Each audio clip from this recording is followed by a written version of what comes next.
d'État et qui est absolument formidable. Je cède la parole au professeur Farid. Bonne soirée. Merci, merci Drieux. Bonsoir à tout le monde et merci d'avoir répondu à l'invitation du Club de Pan pour cette rencontre exceptionnelle. C'est exceptionnel d'avoir le professeur Lindzen avec nous. C'est la première fois qu'il est à Bruxelles. Et donc, c'est un privilège de pouvoir l'entendre. Et je me suis mis d'accord avec lui pour qu'on vous laisse surtout la parole, pour que vous posiez des questions. On va faire une introduction, bien sûr, et ensuite, on va vous donner la parole parce que vous avez certainement des choses, quelques mots sur le professeur Lindzen, qui est né dans le Massachusetts, il a grandi dans le Bronx. À 20 ans, il avait déjà sa licence en physique.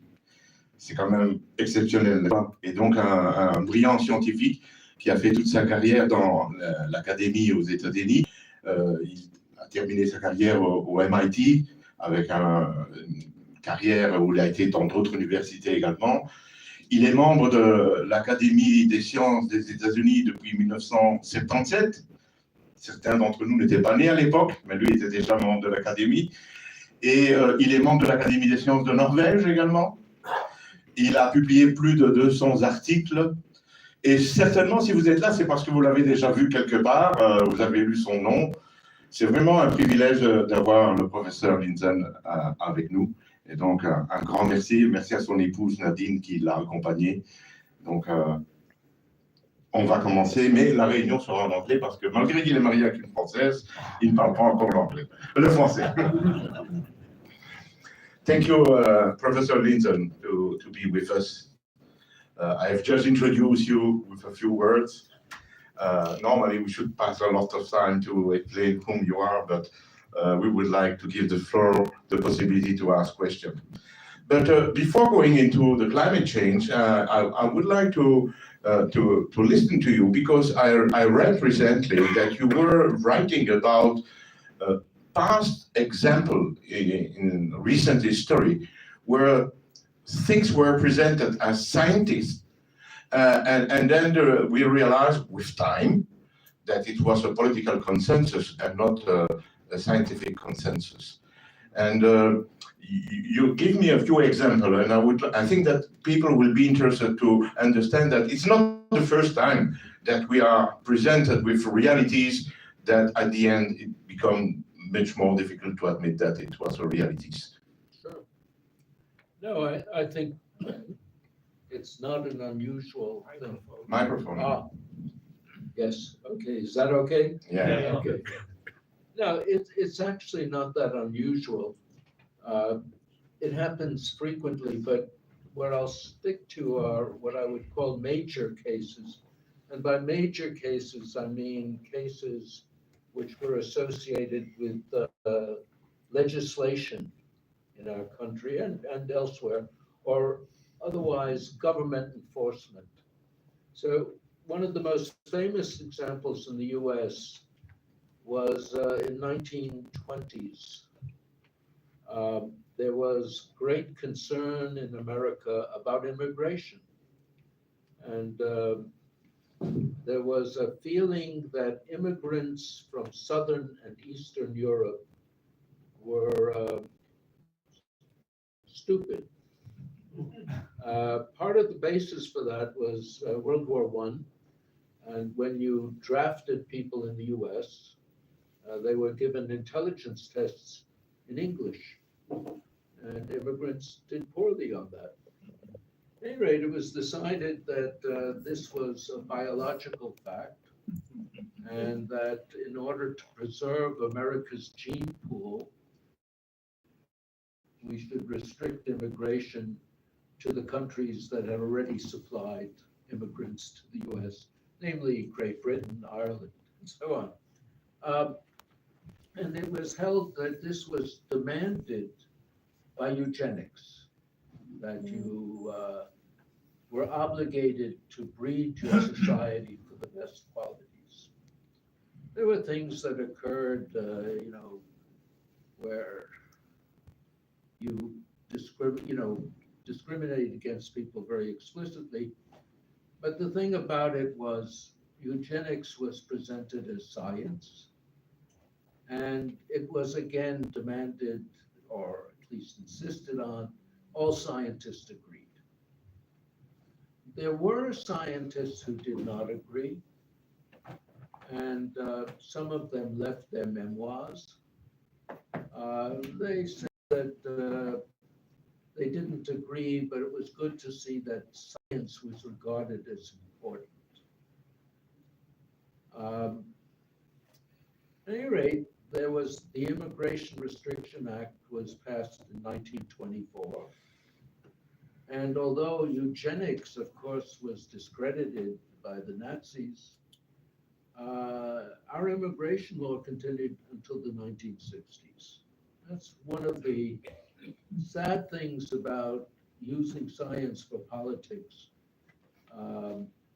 Long after the science is discredited, the laws can remain. More famous example in some respects was Lysenko in the Soviet Union. And there, Stalin wanted to insist that in terms of communism, one could determine crops by grafting and so on, and that genes were not important. This was supported by a man called Lysenko, and he basically destroyed biology in the Soviet Union for generations. In the Soviet Union, of course, they could insist all scientists agreed, and the ones who didn't, thousands of them went to the Gulag, and probably quite a few hundred died. There is always an insistence that all scientists agree. And there's a reason for that, obviously. A British physicist and novelist, C.P. Snow, I don't know if his name is familiar to anyone at this stage, but he wrote about what he called the two cultures. And Snow had an interesting career. He was an advisor to Churchill on technical matters. He was a novelist. And in seeing the government, I think one thing that strikes anyone who has anything to do with one's government is the realization that most people in politics, at least in the US, and I'm pretty sure elsewhere, really can't do arithmetic. And they really are totally unfamiliar with science. Microphone, please. Pardon me? Oh, excuse me. They're unfamiliar with science. You could not ask a politician, what is the second law of thermodynamics? And, and yet, for a scientist, that's very basic. So the question is, how do people feel about that? And I think what you discover is most non-scientists who are innumerate are uneasy about this. They're not comfortable with that. When you speak of something like climate change, you talk about greenhouse effect, they tend to turn off. And they feel insecure. And so you assure such people by telling them all scientists agree. And that, for instance, happened with climate change. As I might get into it later, I mean, the issue began in the 60s, but it was rolled out as global warming in 1988 in the US. And it was done at a US Senate hearing. And Newsweek magazine had a famous cover. It showed the Earth on fire, and underneath it said, all scientists agree. And so you have that again.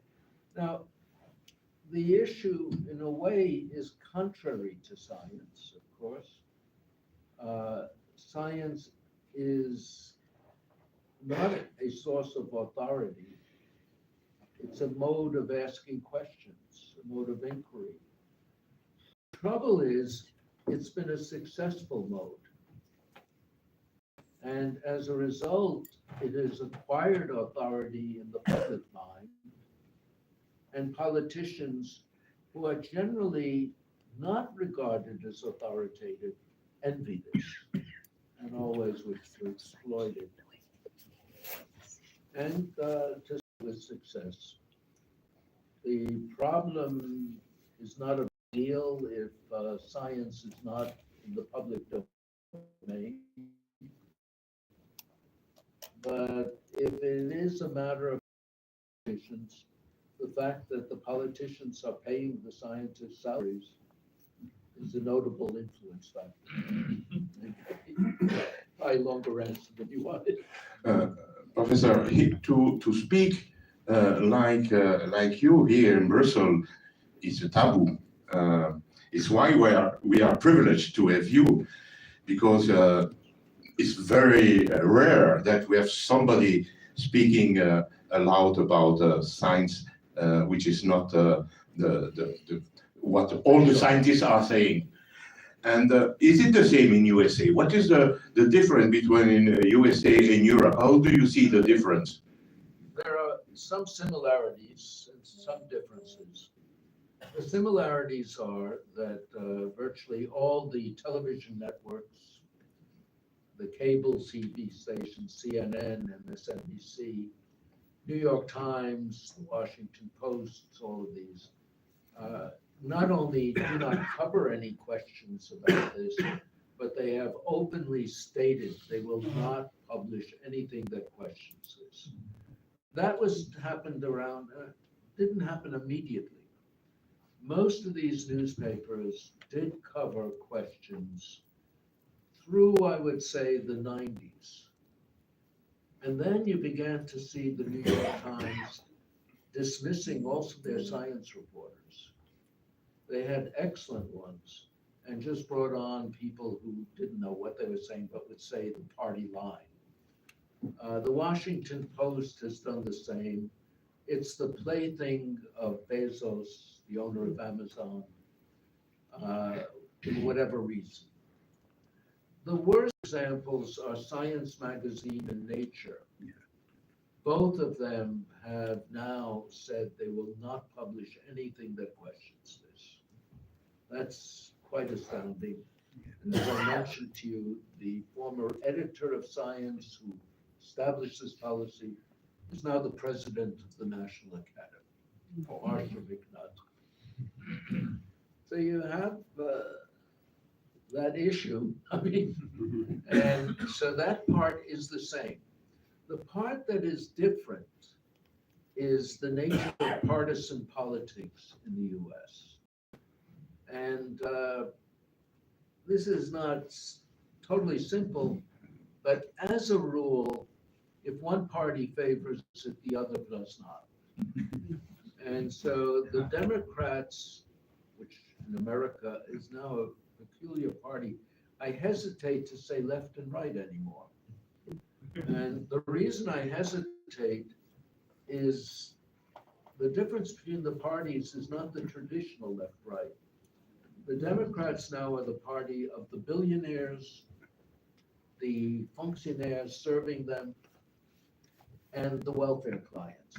And now the Republican Party, which was the party in my childhood of big business, is now the business of the working middle class and the small businessman. And so that colors a lot of American politics. But if you look at the people supporting the Republicans, for instance, they're very dominant in parts of the Midwest, the farming area. And so there it's politically expedient and comfortable for them to object to global climate change as an issue, because the farmers are acutely aware. They hear what happens in Holland and what happens in France, what happens in Ireland, and they realize that for some reason climate change goes after the farmers. So we do have an opposition in the US. There are some newspapers, the New York Post, the Boston Herald, which will take a sympathetic view. So it's not totally gone. But, you know, in France, I don't know of any that would question it. I think the major difference I see here is there's still argument as to whether there's an argument in the US. And in Europe, there is an intimidation that you have to be stupid to think there's an argument. I don't know. I mean, you know better than I why people are afraid to be called names, which is really the tool. I don't think you've reached Lysenkoism yet, where they send you to the gulag and kill you. But we are not so far from that. Let's enter now into the hot question of the climate. You have worked all your life in the atmosphere, physics, and you know everything about that. I'm sure there will be colleagues. Yes, you know a lot. Can you make a summary of the situation?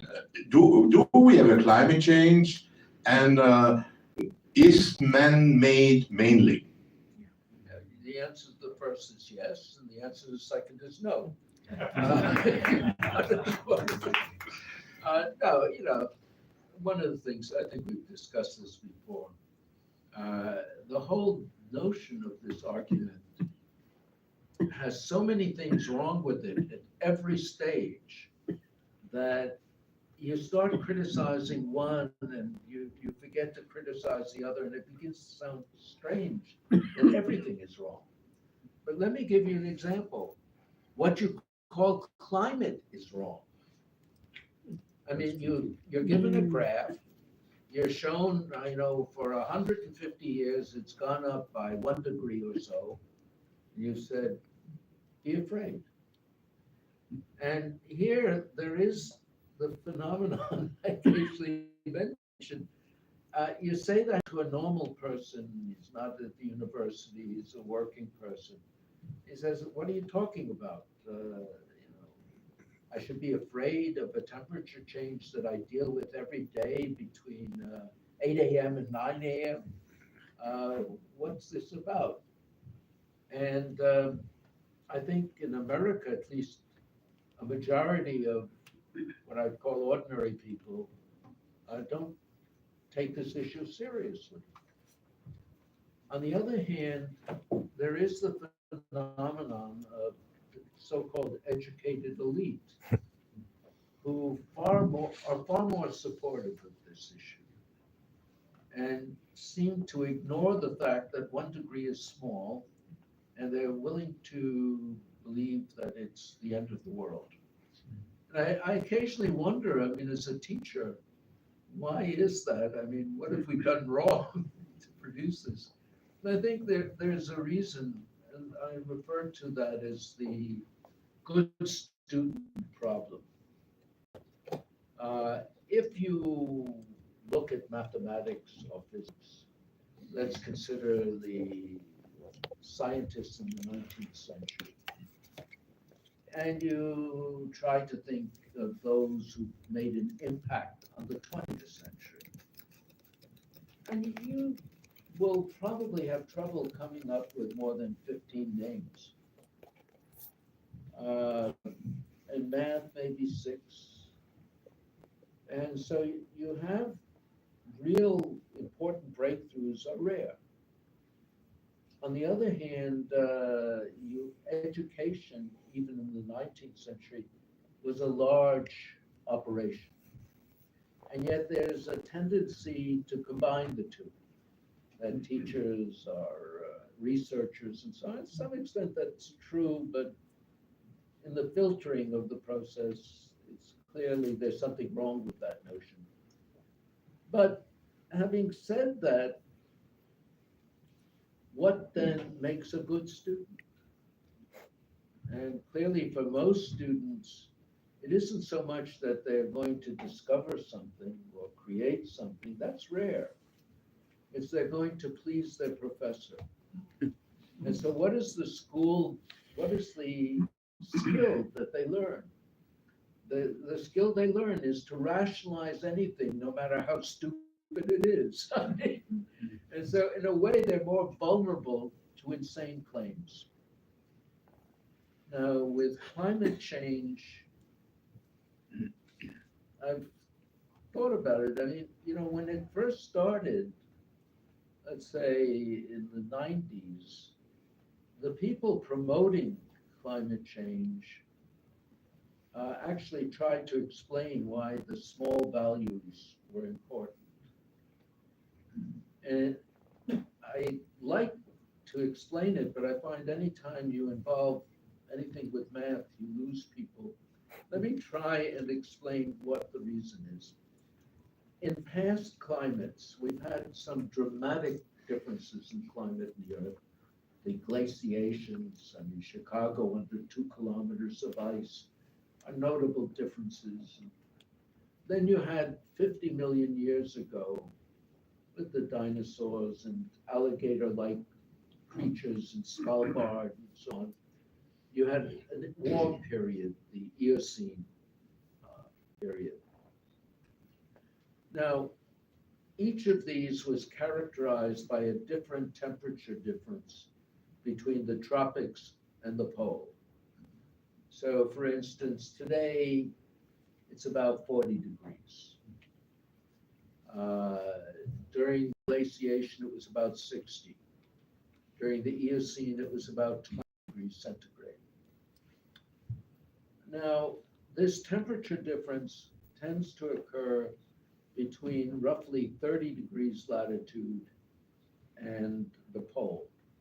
And between 30 plus and minus the tropics, temperature is fairly flat. It does not change a lot with latitude, tapers off. Okay, so what happened is between each of these and the present, there was a change over half the globe of 20 degrees.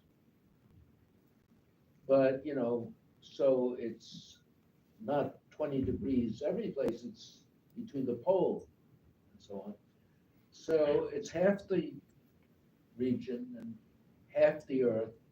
So the change in the mean temperature is 20 divided by 4.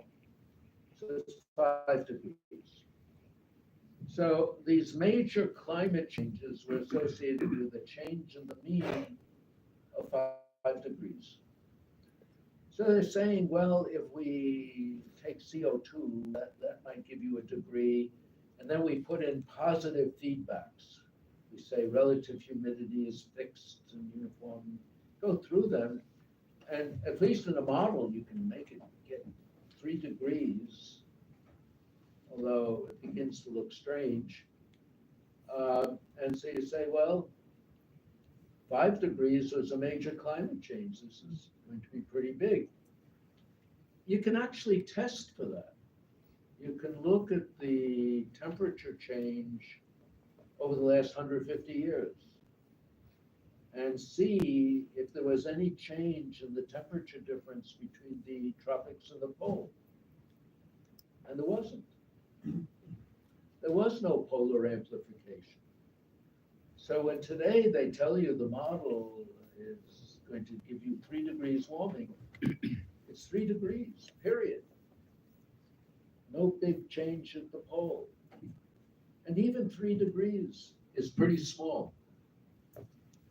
And yet, you can have someone like the Secretary General of the UN without looking, Guterres, without looking, is all embarrassed, says another half degree and you're boiling.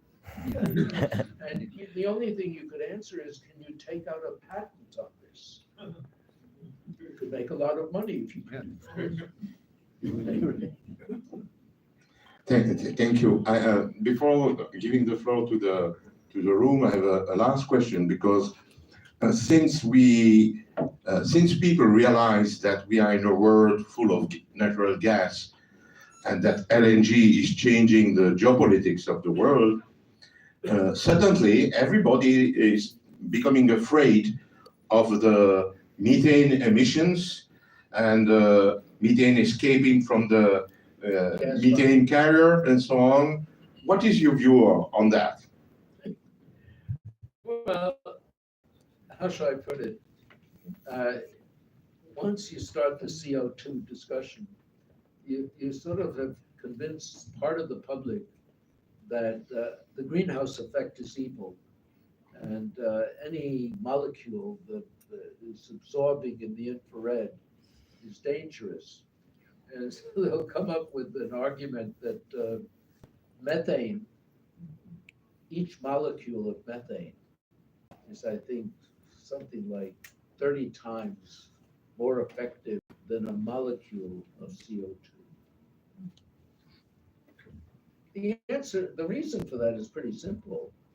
If you only had a little bit of CO2, it would be just as powerful as methane. It's just you have so much of it compared to methane that you have done what is called saturate the spectrum. Yeah. All that means is, view the absorption like black paint.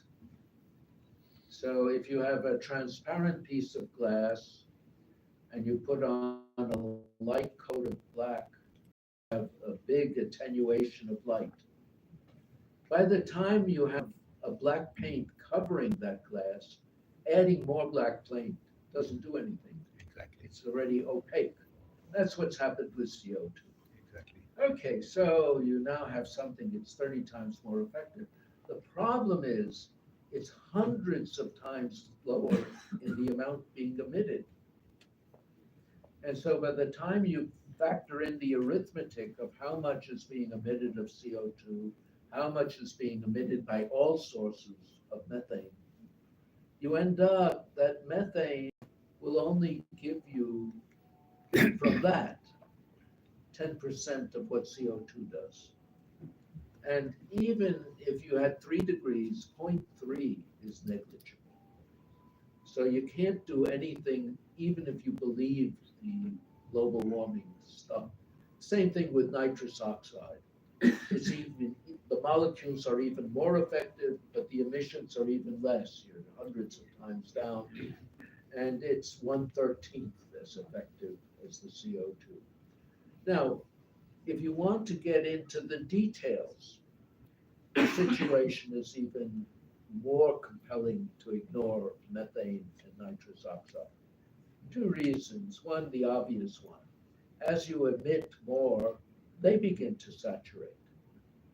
CO2 saturated at 50 parts per million. We're now at 400. The other part is, one reason CO2 is even that effective is the main greenhouse gas, which is water vapor, has a window, an opening, where the absorption by methane is strong, not where CO2 is strong. It doesn't have an opening where methane is strong. So methane really is adding simply to the water vapor. And the water vapor also is fairly saturated. But I'm saying you don't even need to go into the spectroscopy, just the emission rates.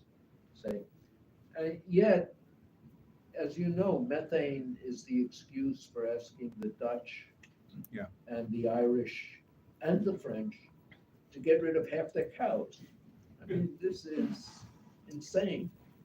And one of the things that you should worry about when you're confronted with policy that is insane is, what is the motivation? And I think the easiest and probably the most correct answer is they mean bad. They don't mean well. These are people who really want to hurt society. It may be a personal issue. I think it's deeper than that, that they don't like ordinary people being able to afford beef or who knows what. But it's not a good thing when people push that. Thank you, Professor. I will now pass to questions. Yes, Senator de State. Yes, thank you very much. 2 very short questions. So the first one, is it true that by drilling in the ice cap in the North Pole or South Pole that you can measure the CO2 emissions for the last million years? You can't measure emissions per se, but you have bubbles. It's Greenland is not as good. The South Pole is very nice this way because it's too cold to have much snow. So when you have a deep layer of ice, it's hundreds of thousands of years. Okay, so what they do is drill a core and look at the bubbles that are embedded. And they measure the CO2. And of course, it won't be exactly the CO2 that existed at that level. There's diffusion and stress, but they correct for it in a way that I think is more or less reasonable. And so, for instance, what they find is, and it's an important thing that they find, during the glacial maximum, when you had most ice, CO2 was down to about 180 parts per million. Today it's 400 something. During the pre-industrial period, it looked like it's more or less 280. Okay, 180 is interesting. Yeah. What happens if you go down to 160? Does anyone know? Yes. Yeah. No more photosynthesis. Yeah. Yes, You stop- exactly yeah, right. exactly. Photosynthesis basically collapses. All advanced vegetation dies, and so all animal life dies. This is a remarkable pollutant. You cut a little bit more than half off, and you die. It's, but as to the measurements in ice cores, I think they're reasonably good. They also show the obvious thing, by the way, that the temperature occurs before the CO2 changes, not after. That was my question. Yeah. So the second one is maybe a stupid question, okay?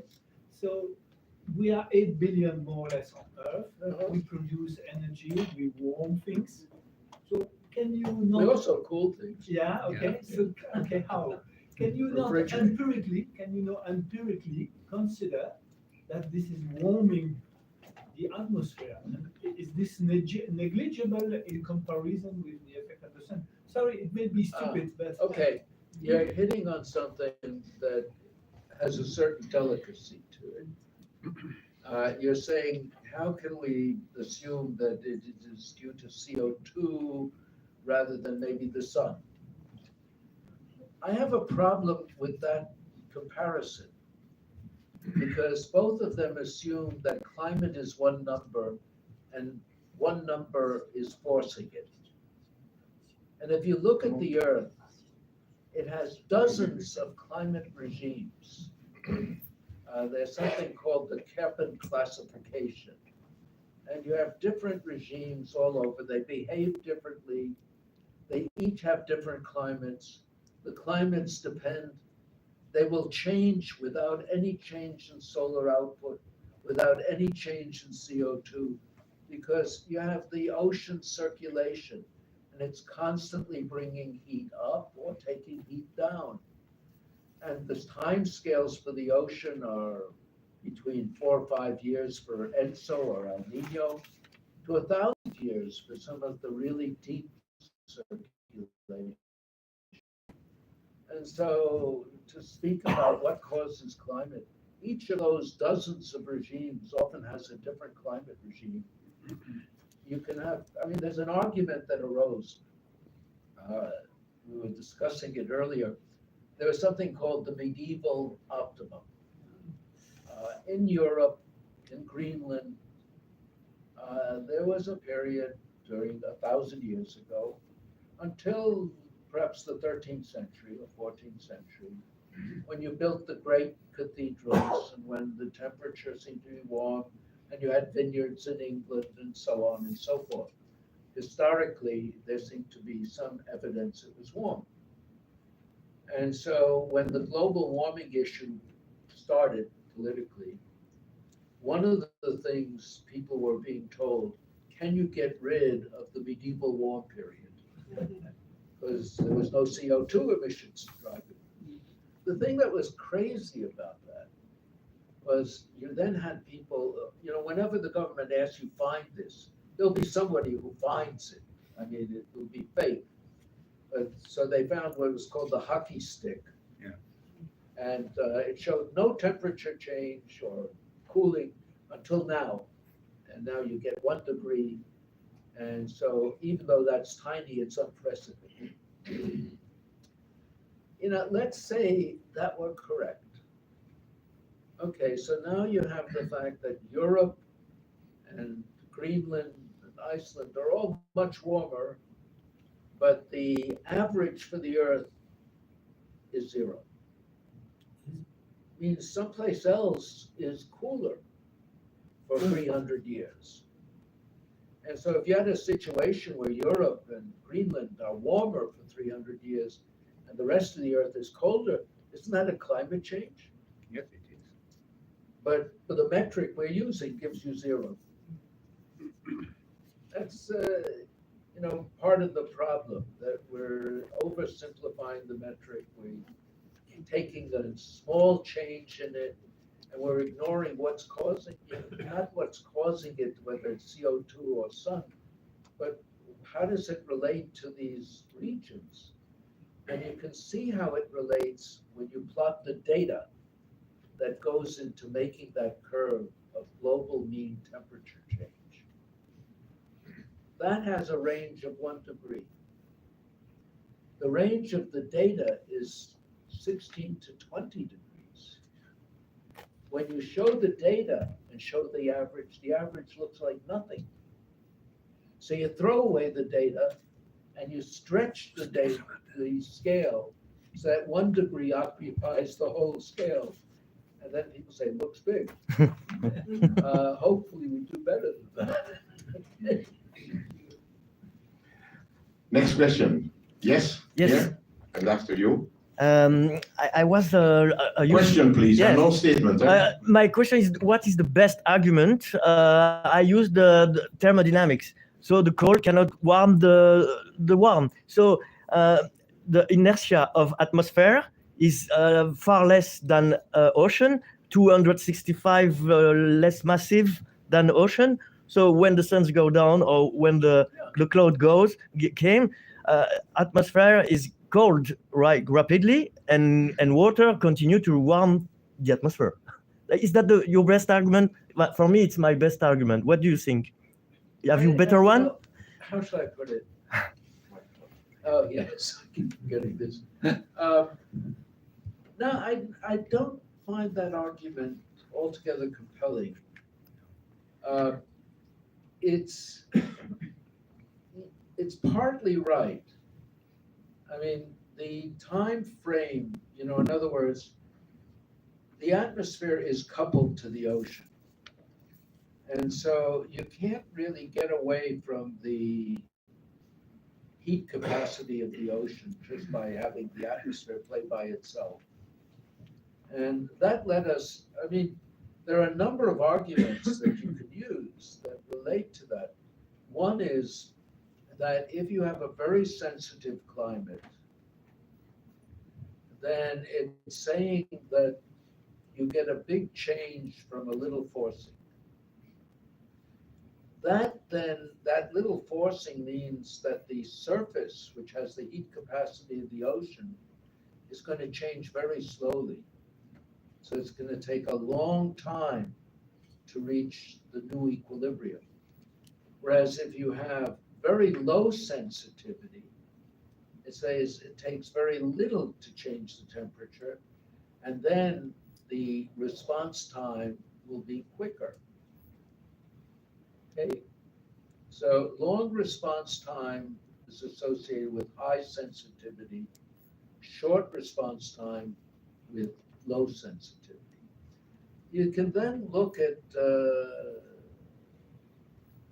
volcanoes.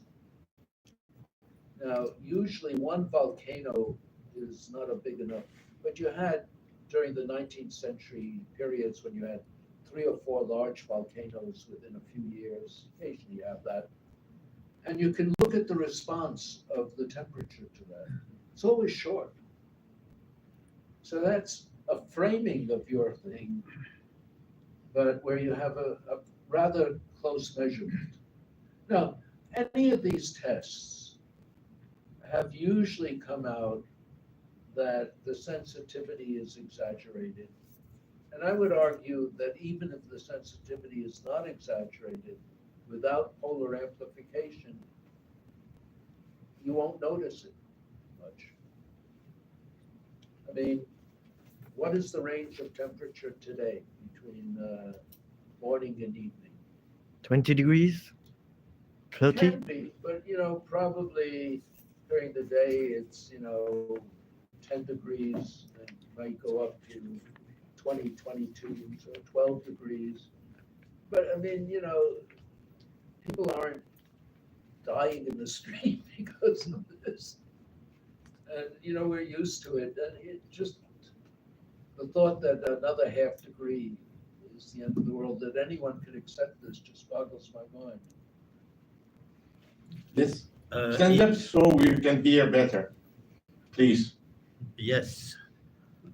Well, I am a lawyer, and not a Nobody is perfect. nobody. Professor, you know that the vast majority of your colleagues think completely differently. No, from I you. don't know that. No, I can tell you. I'm a lawyer. Can I give The question you a is, list of people who didn't? How can you pretend the behavior of human beings and not contribute to global warming? We will be soon 10 billion persons. Would the principle of precaution suggest that we behave as we were responsible not responsible, but we would contribute hugely in global warming? Which is not the principle of precaution, which inspired the EU legislation. I think Precautionary principle is insane. is what? It's insane. Are you sure that you are saying? To say that just because somebody It is the suggests legislation, the European Union inspired by and you cannot say this is insane. All the European are insane. We get your question. This is Now stupid. to the answer. Thank Okay. you. Yeah, but I cannot stand that First saying of all, insane. Yeah, that's the you principle. may of be It's an effort. emotionally concerned about this. I Wait, can wait. give you a list of all the major laboratory heads throughout the world who objected and disagreed with this. At the very beginning of this, when the major figures in the field objected, the newspapers were saying all scientists agree. And you believe that, and you don't believe the numbers. Now, I work with scientists. I know what they agree with. They don't agree with the disaster scenario. They'll all agree, maybe there's some warming. And if you look at it, you see that when a politician is saying that a cataclysmic thing will occur, and the scientists agree, and you look at what the scientists say, they say, yes, we think it might go up 1.5 degrees. Yeah. They don't say it'll be a disaster. Do you know what the IPCC says will happen due to this? Tell me what it says will happen. Will you? You've been very excited. Tell me what it said. What the IPCC concludes is if the warming scenario of most of the models occurs, and I don't think it will, the GDP will increase by the year 2100 by only 197% instead of 200%. Is this worth taking away people's cars? Is this worth inflation? Is the IPCC saying that? Huh? IPCC saying? Yeah, you go through what they do and what they say is the likely scenario, and it still has the GDP increasing. Professor Koning says something similar, isn't it? And lots of other people. I mean, that's obvious. I worked on the IPCC. I know what they're saying. I know what they're saying is not what you think. Okay. Okay, next Maybe question. as a lawyer, you don't US president don't mind. Another question. Yes? No, you went Yeah, already. that's one. very Next short, one. very short. Next one. This gentleman is a good Flemish journalist. Yeah. And nobody is perfect, I know. It happens in any family. Stand up, we. But this illustrates it, that regardless what scientists say, or what science may prove or not prove, we see a societal problem, that there is a certain conventional wisdom. And conventional wisdom, true or not, is here. When I talk to any educated person in my environment, they're all convinced. When I see at my colleague journalists, anything that happens gets related without source of anything by a TV presenter or by a journalist with climate change. Everything is climate change. When I look at children who go to school, they're all convinced. Whenever you say it's not, they look at you as if you are a moron. I have a number of degrees, I'm very proud of, but it's a societal problem. It's not a scientific problem. No. Or do you disagree? No, I think you're right up to a point. And here I mentioned there is a difference in the states, that large parts of the states reject this. In Europe, the conformity is much greater. Yeah. And so in the UK, the Conservatives and Labour both want to have net zero. There are groups are fighting this. You know, for instance, in the US, if you insist on heat pumps as somehow being saving energy and cutting emissions, in Boston, you're going to freeze during this winter because the heat pump is just not effective at extreme temperatures. You know, if you replace cars, internal combustion engines, to electric, people are beginning to realize that electric cars, first of all, have disadvantages. They take a long time to refill, so to speak. They catch fire. They don't have a big range. But a friend of mine, I think, had the funniest response to it. He has a Tesla, and he has a bumper sticker. And the bumper sticker says, "My car runs on coal." Yeah. Good. Good. Unless you think electricity comes from the outlet, Yes. it comes from something. Usually it's fossil fuel. But no, I mean, you're asking a serious question. How do you stand up when they say everyone agrees? And I think you have to. I mean, it's just a matter of what I found is in most places, there are a lot of people who disagree. They're afraid to say it. I mean, even at universities, you'll lose your funding if you propose to question this. And so what I would say is it will be very difficult, but whenever you have a situation like that, where there's an enforced agreement promulgated by teaching, I mean, you have a problem with children. You know, young women don't want to get married, don't want to have children because they're going to be dead in 12 years. This is terrible for society. And unless we figure out a way to stop this, it's only going to get worse. What happens, and again, I don't understand the European situation. In the US, as resistance to this increases, you get more and more frantic claims. So, for example, for many years, let's say for about 15 years of this issue, the UN would speak about the temperature change, so on, as being out of the ordinary, the extreme.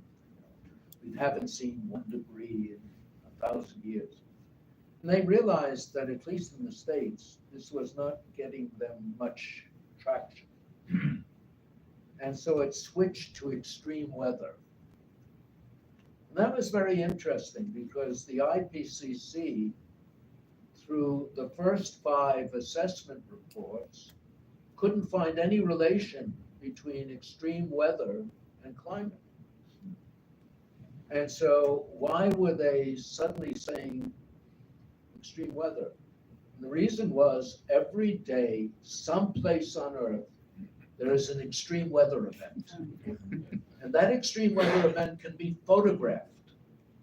And you can show it on television and say, this is what's due to global warming. As opposed to an abstract thing like it's gone up 1/10 of a degree, you now show a place being flooded or whatever. And that has more emotional impact.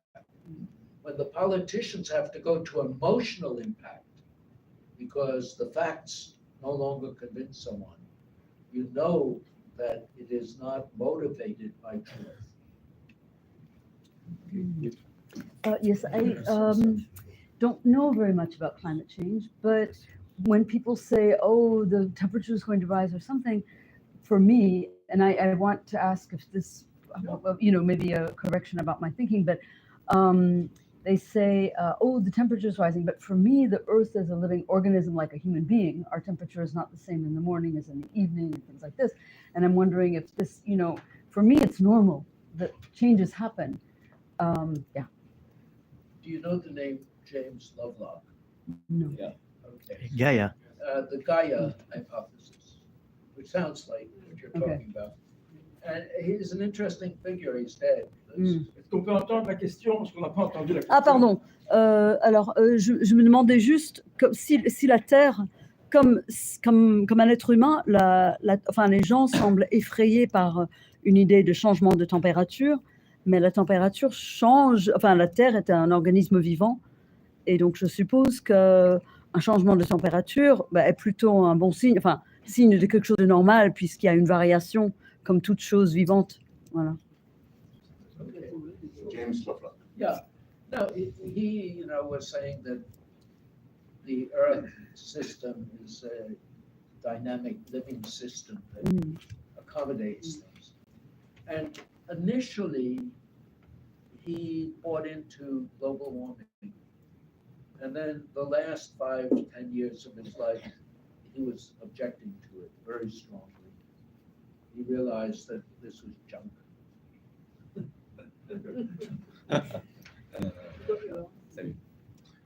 Another question? Noel? Okay.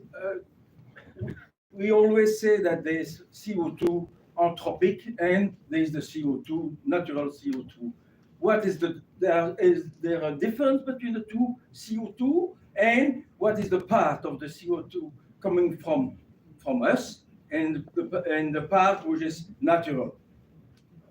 Yeah, it's a question I'm not expert on. I mean, I've read about it as much as you.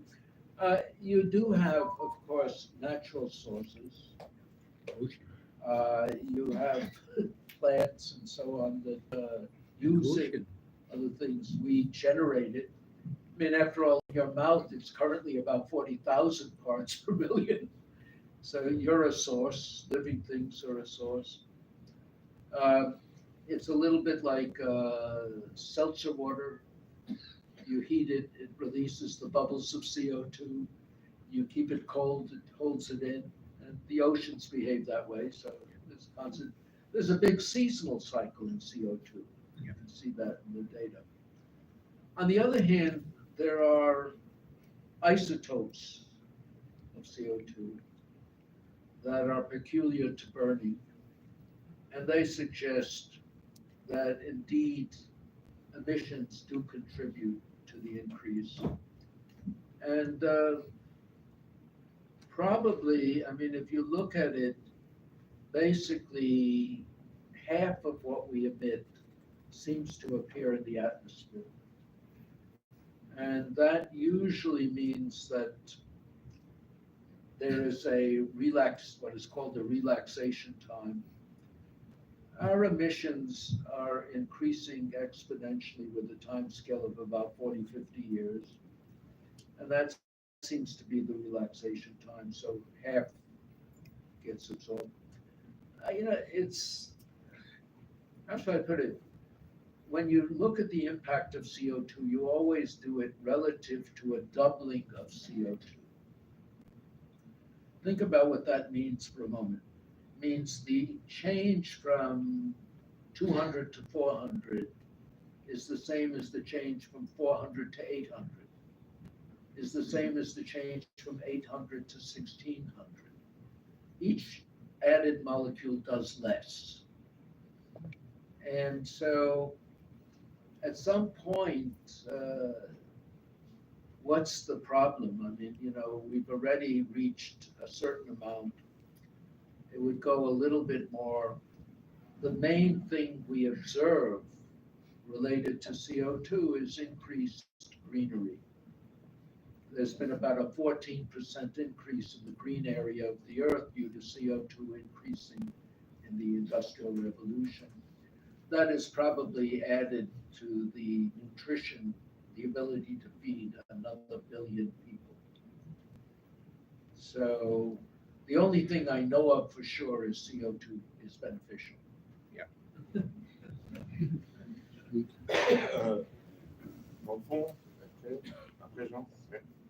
Professor Lindzen, I wonder if you might just explain briefly what forcing is.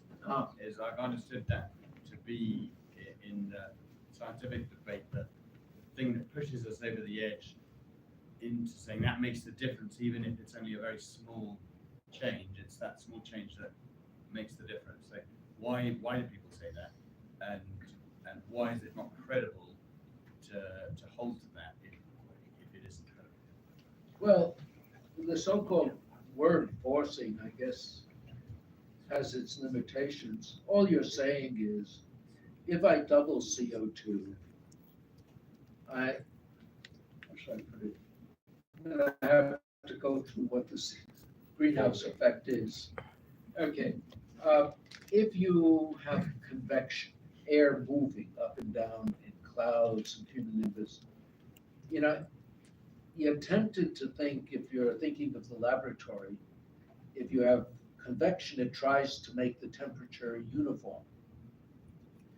That isn't what happens if you have a gas in a deep system, because the gas is rising and expanding and cooling as it goes. And so when you have air heated below, rising in clouds and convective motions, the temperature decreases with height. And you know that if you climb a mountain, it gets colder with height. If the air were dry, it would be about 9.8 degrees per kilometer. But if you have moisture in the air, that's releasing heat of condensation as it goes. So crudely speaking, reduces it to 6.5 degrees. Okay, that means that the air temperature is decreasing with height. So be it. Now you have radiation trying to get out of the system. Now, one reason you have convection is the absorption by water vapor is so strong that radiation can't leave the surface. It heats the surface, generates the convection.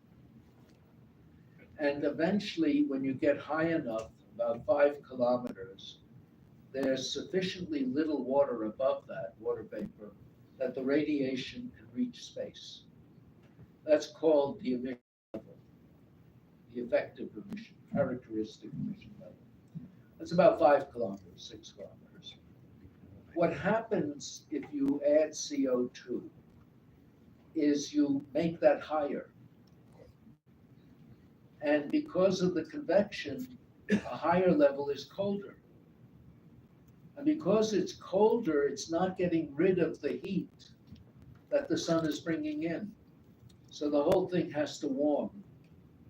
And then you get warming at the surface because you push the whole thing over. The equivalence is measured in watts per meter squared, added by, it's about 3.7. And you call that forcing. And that forcing would give you something under a degree. You could speak of the forcing from anything else, and that's a convenient way of speaking of it, but that's what it's describing. Well, and why, therefore, is that not worrying? Because it occurs all the time. The greenhouse effect is mostly due to clouds and water vapor.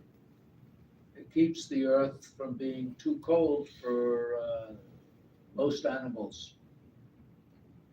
And so all you've done is add a little bit to it and not enough to make much difference. But you said we had a saturation at 50 p.m. So, No, it's when it's saturated, it doesn't mean it goes to zero. It means you go from something where it's linear in how much you add to logarithmic. So for CO2, we're now in what's called the logarithmic range. Every doubling does the same. And that began at about 50 parts. That's all I meant. Jean Zolonakis? Yes. I have one question because I don't understand why the people they are focused on CO2. Because some former studies of Vostok cores shows that CO2 follows the temperature. The variation of CO2 follows the temperature. Yeah, during the ice ages it did that. And they never cause the variation of temperature. Therefore, I don't understand why many people are afraid about the CO2 variation. So there are two questions mixed into this. It is true for major climate change in the Earth's history, like the ice ages, which repeated themselves every 100,000 years. CO2 followed the temperature, didn't lead it. And so, yes, it's right to say it's not the causal factor. When you come to the tiny changes we're seeing now, it's trickier to determine what comes first, because you have fluctuations and a slight increase of a degree, and you have the steady increase of CO2, and it's hard to tell which is first. There have been some studies that suggest what you're saying is true even for the present, that essentially temperature is leading CO2. You know, with any of these studies, they're reasonably complicated, and I have, for better or for worse, my feeling is the two most dangerous words in the English language are studies show.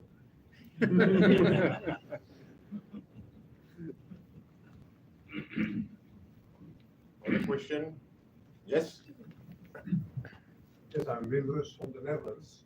Okay. I'm geographer. And I learned from the IPCC that the main molecule causing greenhouse effect is water vapor. Yeah. Causing clouds.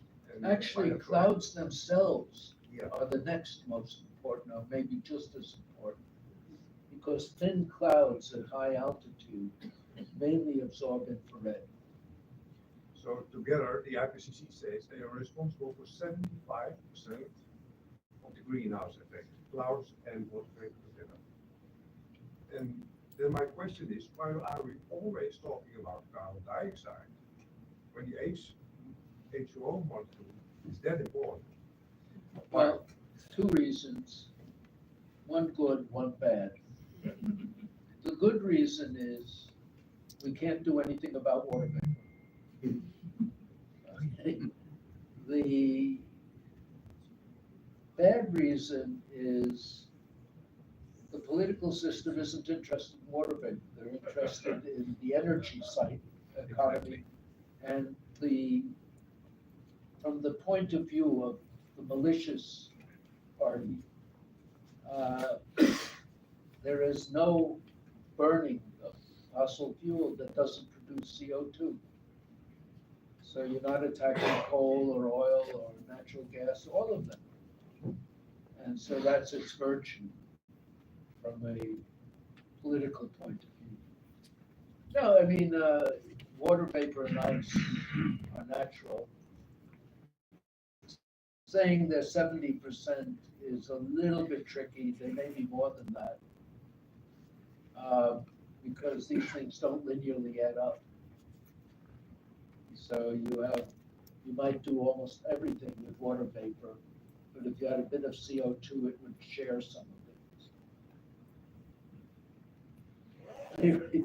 But demonizing CO2, certainly the main reason you demonize it is it was the inevitable, no matter how clean you burn coal or oil or gas, the two things left over will be CO2 and water. Two greenhouse gases. Yeah. Can I ask a follow-up question on this one? Good. So, matter of fact, what you were replying to the question is that CO2 and consequentially also methane are proxies for energy production and proxies for meat consumption. Exactly. Yeah. Yeah. Yeah, exactly.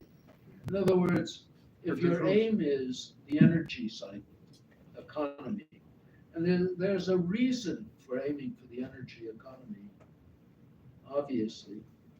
I mean, there are very few things.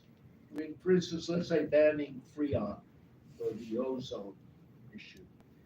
You know, it's not a big deal. It's a few $1 billion.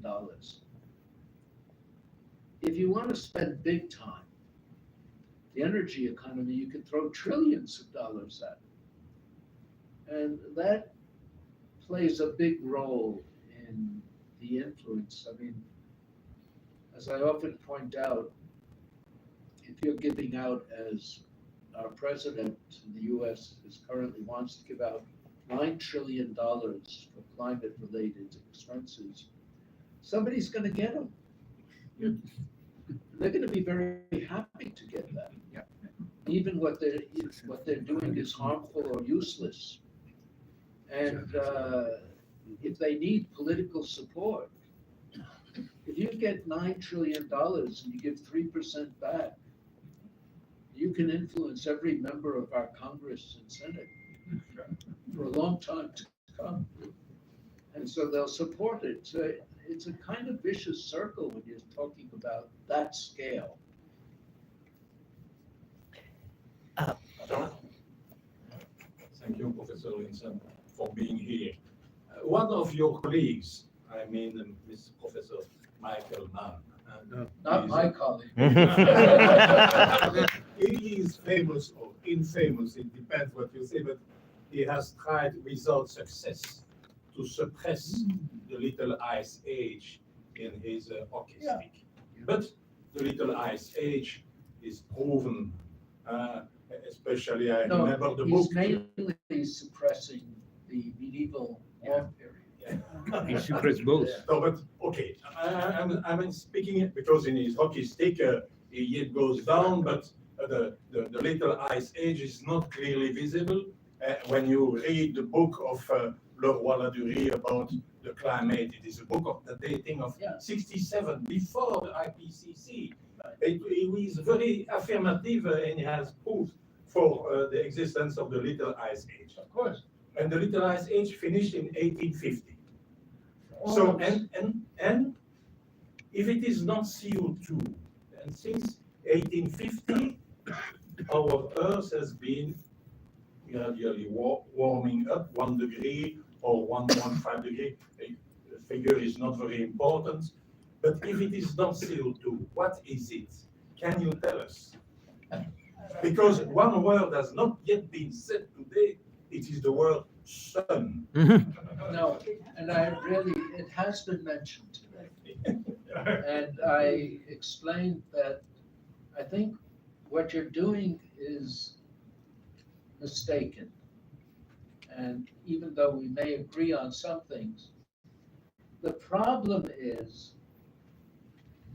climate on the Earth is heavily regional.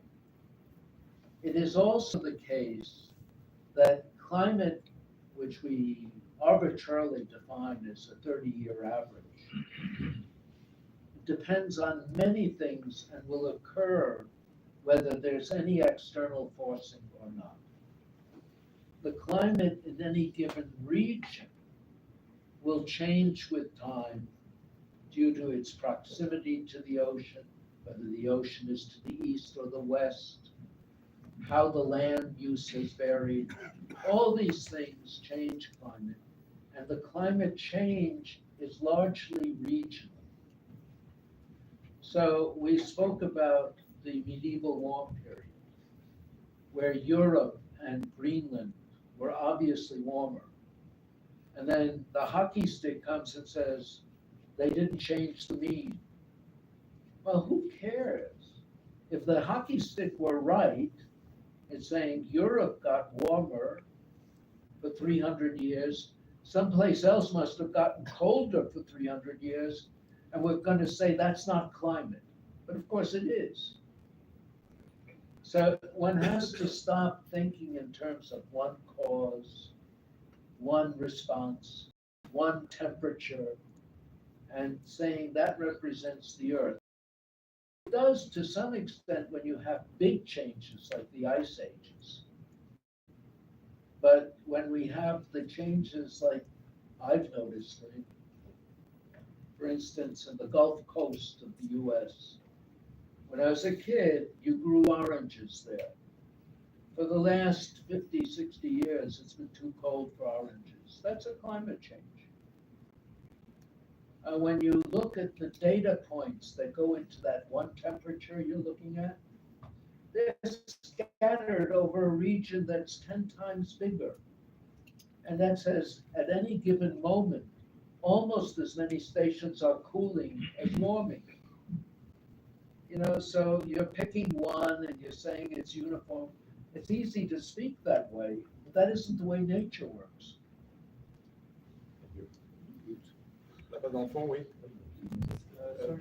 Stand up, please. The reason why weather paper is not an issue usually is because it's condensate, so it's raining, so then you cannot cure it. Yeah, yeah. And also it's only depend on temperature. No, be careful on that. Be careful. That argument is used commonly. Water vapor, I would agree, is not controllable. It's natural. You have condensation, you have evaporation, and so on.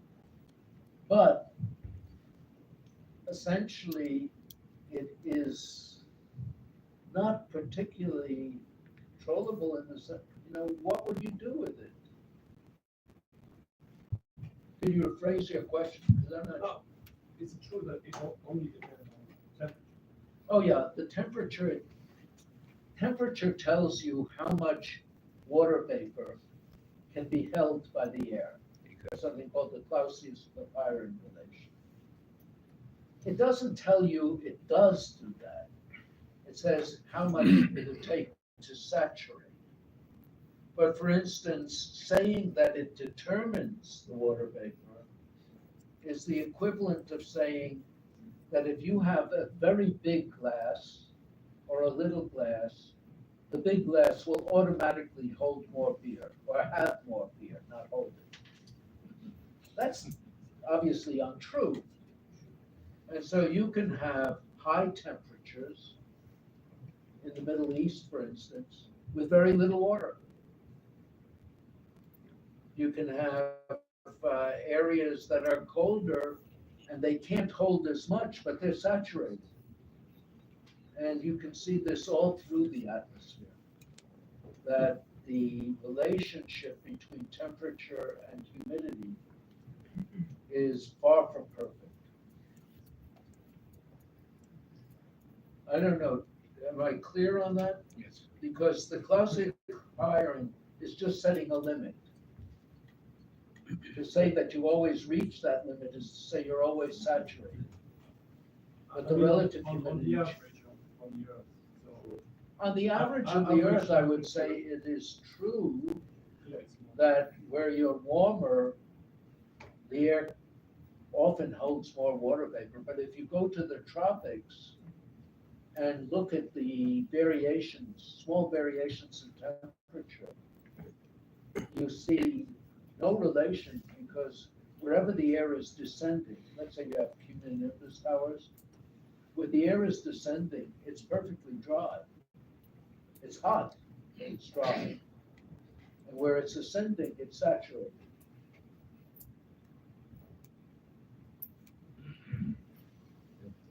I have a question. With all the knowledge that you expose now or share with us, I am even more confused with all the parameters that you are including. It seems like we know less about how we can influence climate or how we can do anything about it, rather than those politics who tell us that CO2 is enough to control climate. Is it true to conclude that actually we know a lot, actually we know nothing? There is a big space between those two limits. And yeah, I think there's a lot we don't know. Part of the reason is fluid mechanics. I don't know if there are engineers here. You know, turbulence is not a trivial problem, and the atmosphere is turbulent. We do not have models that actually model the clouds. They're parameterized. You assume they do certain things. So it's a difficult problem. And to treat it as a trivial problem, you just crank CO2 up and down, and it goes up and down every place, is sheer nonsense. And, you know, you're talking about, you know, all scientists agree and this sort of nonsense. Yeah, I know in my department, I mean, you know, everyone looks for a way to say, well, I agree, there may be some warming. And as long as the politicians are willing to accept that support for them, they continue. But if you look at these statements that you find in the official documents, the scientists are always covering themselves by saying something that is almost meaningless, but doesn't sound like they're disagreeing. It's a phenomenally unhealthy situation. Yeah, indeed, the system is so complex that it's surprising that we are saying that we know everything. And you have worked for all your life on that, and we realize how complicated it is. It's why I think that politicians should be a little bit more modest to say that we know everything and everybody agree on this, and that we need to change the society. Unless there is an urgent question, yes, two more questions, yes. Did I understand you right just now that you're saying that most scientists are too polite to each other and are afraid of creating some polarization among them? I'm not saying that exactly. You're in a situation now where you're dependent on the state, your funding. You have this issue, which is polarizing in some ways, but the question is, what can you say that preserves, should I say, your integrity, your virginity, or whatever, and still not offend the system and get in trouble? And you find that throughout the literature, including the IPCC. They'll say as little as possible to stay within the confines of supportive statement without going as far as the politician.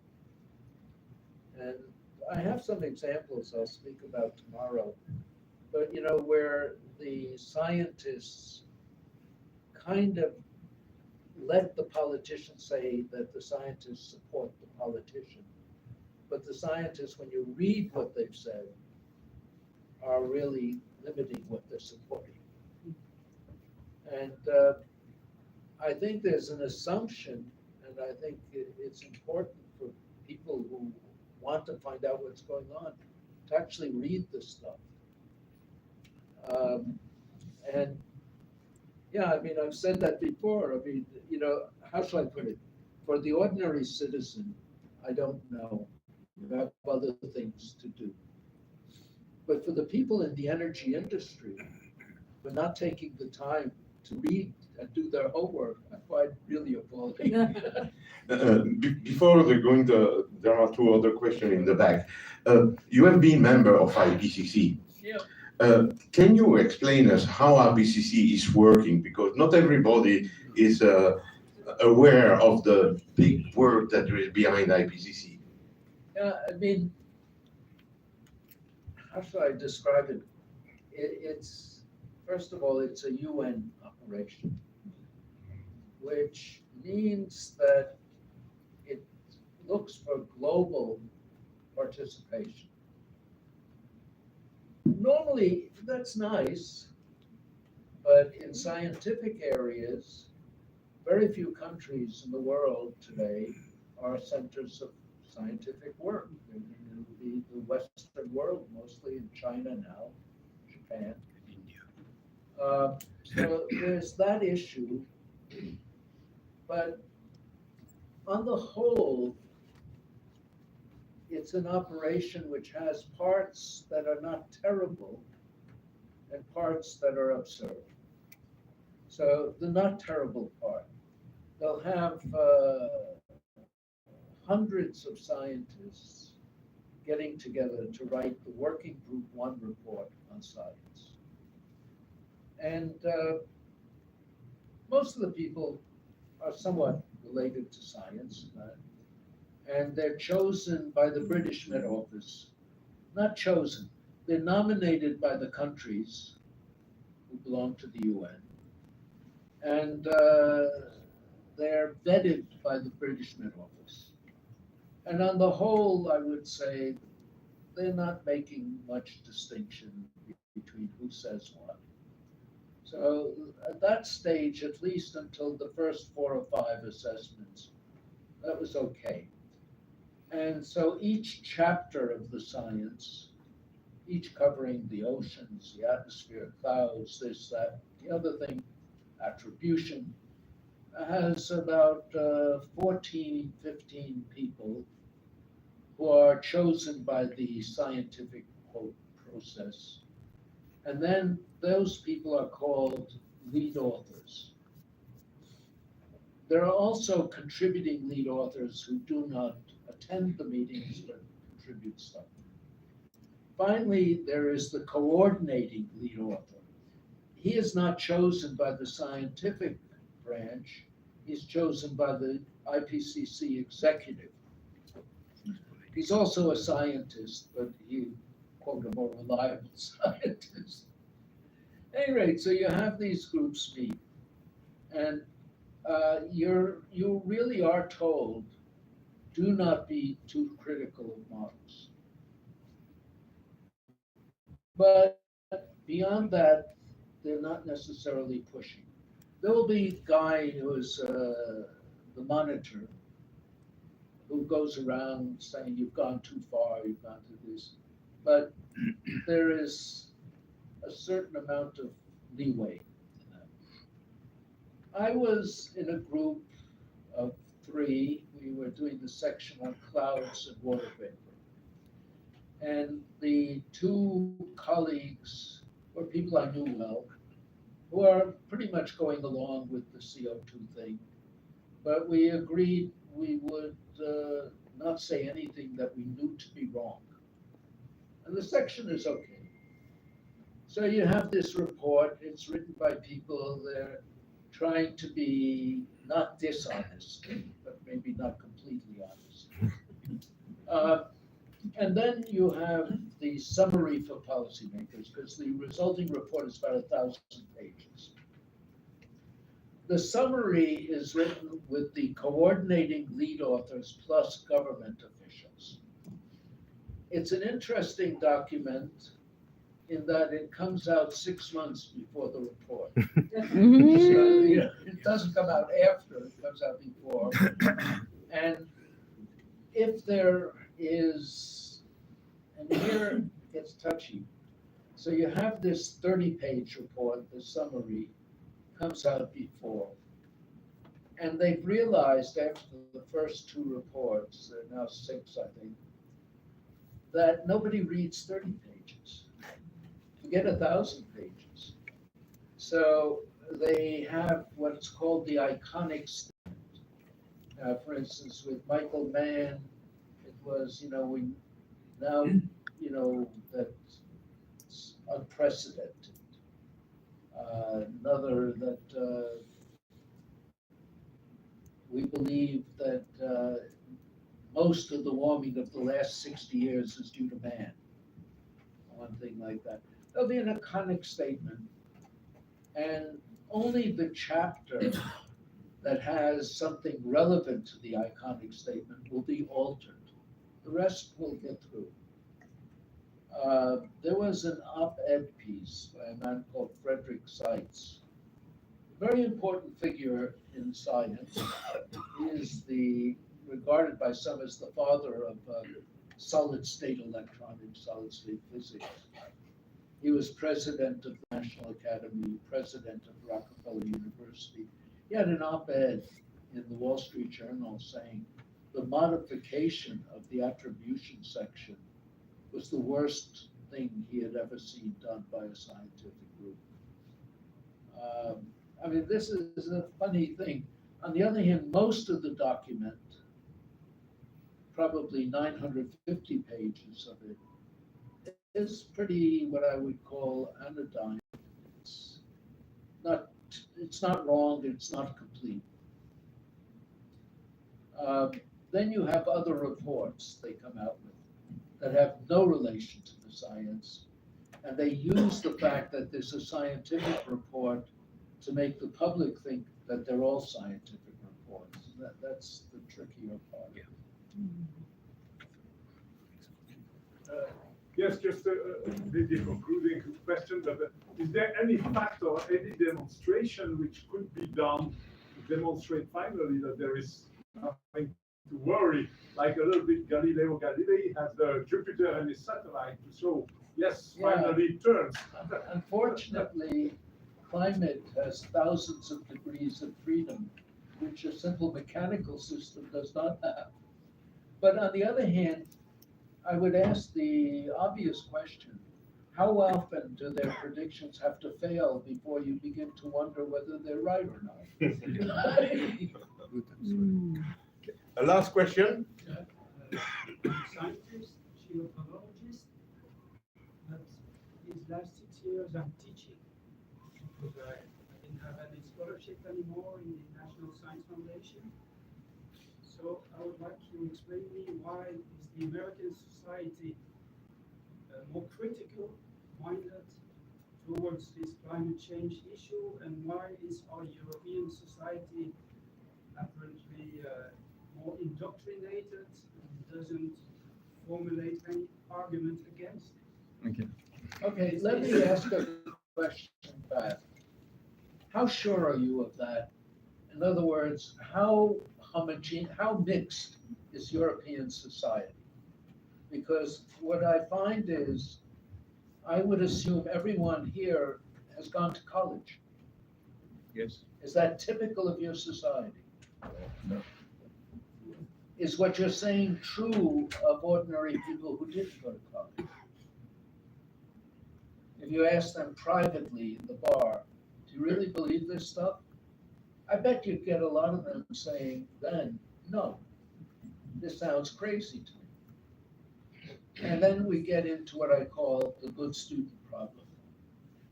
You get told a half degree is going to cause the world to boil, and you're reluctant to say, this is stupid.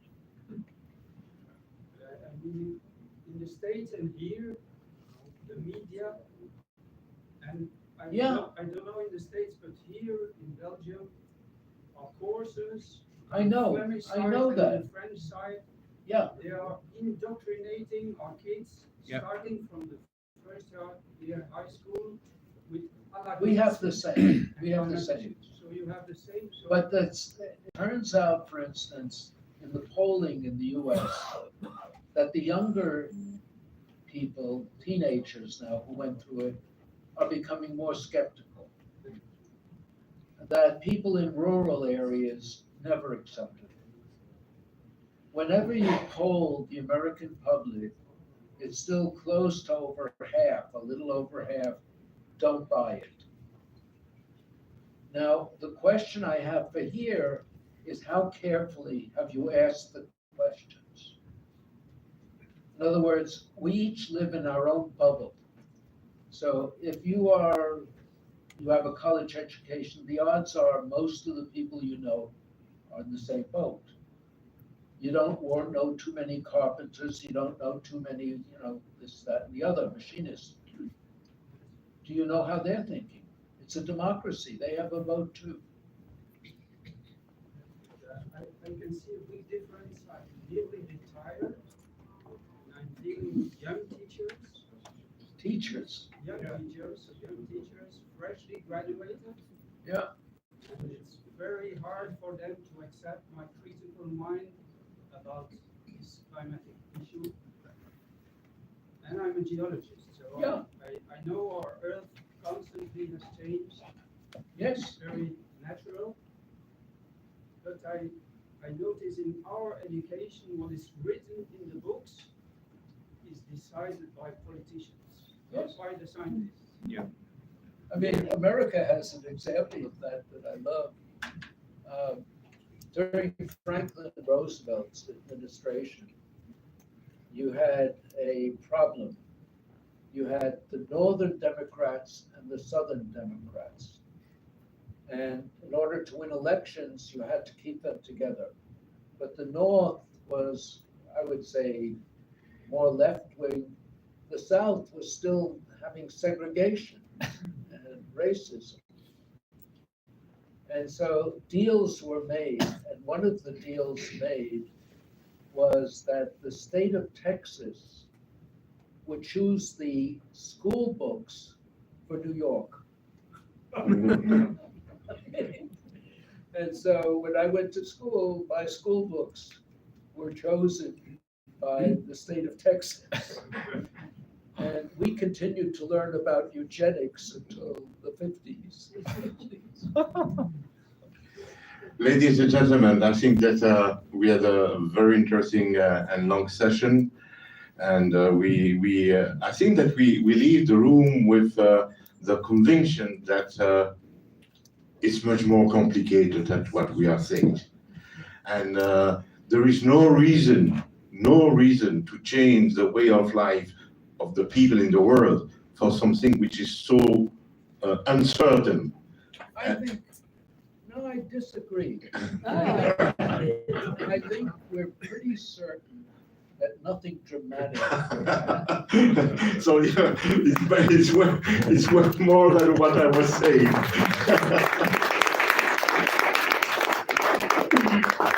Thank you very much for this optimism coming from your knowledge.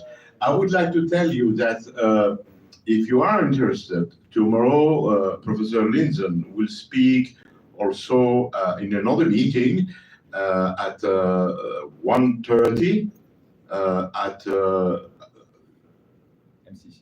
MCC, but it's Avenue d'Oderghem, number, wait a second.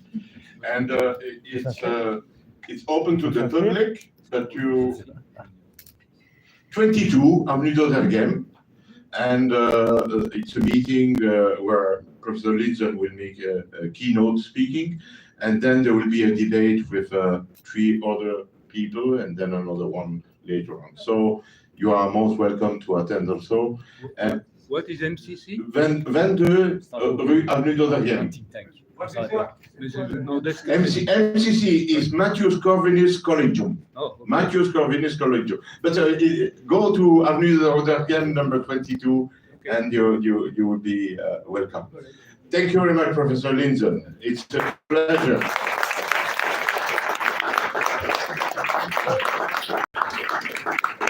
And thank you to all of you for being here. And thank you, Claude Dupont and Bevende. Bédisle.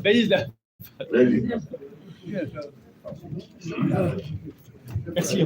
Oui, mais parce que j'avais pas lu. Non, mais je sais pas, vous l'aviez peut-être pas vu. Non, je regarde pas tout. Surtout, il y avait très amusant. Il y avait un actrice oui. Et ils vont m'interviewer la semaine prochaine. Ils me demandent des questions les élèves. Ça n'a aucune valeur, il n'y a pas de substance. C'est bien quand on est aujourd'hui. Ah oui, j'ai un voilà, c'est ça, c'est incroyable. Oui, c'est déjà vu au pays. Oui, on sait comment dire. Oui, c'est ça, c'est ça.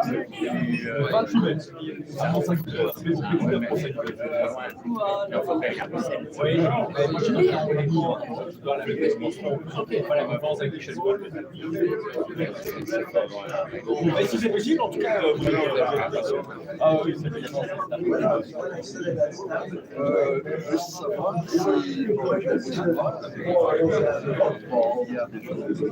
Il y a là.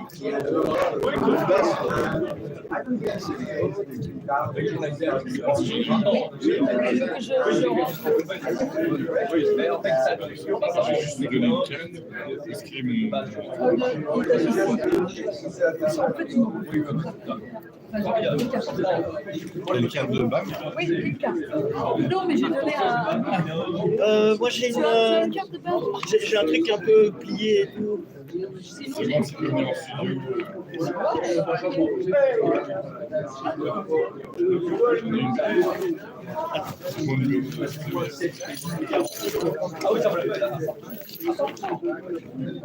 Ah, voilà.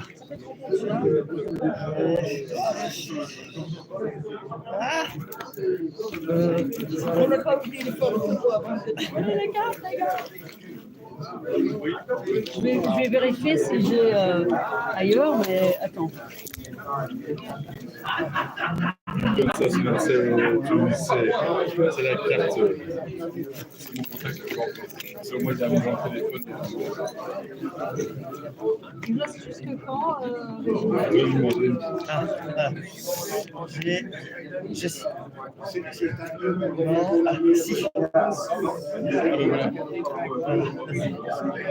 Demande-lui.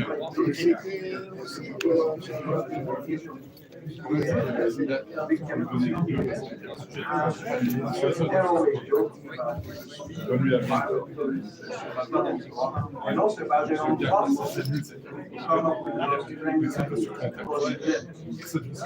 Nous-mêmes, on regarde pas. Vous avez le but, c'est contact. Personne n'est pas. Nous-mêmes, on ne fixe pas dessus. Moi, j'avais besoin de la monnaie.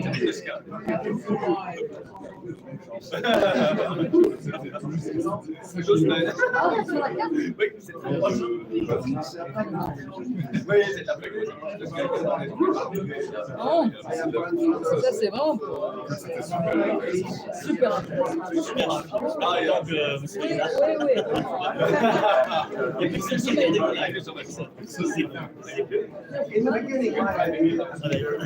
Je dois l'annoncer.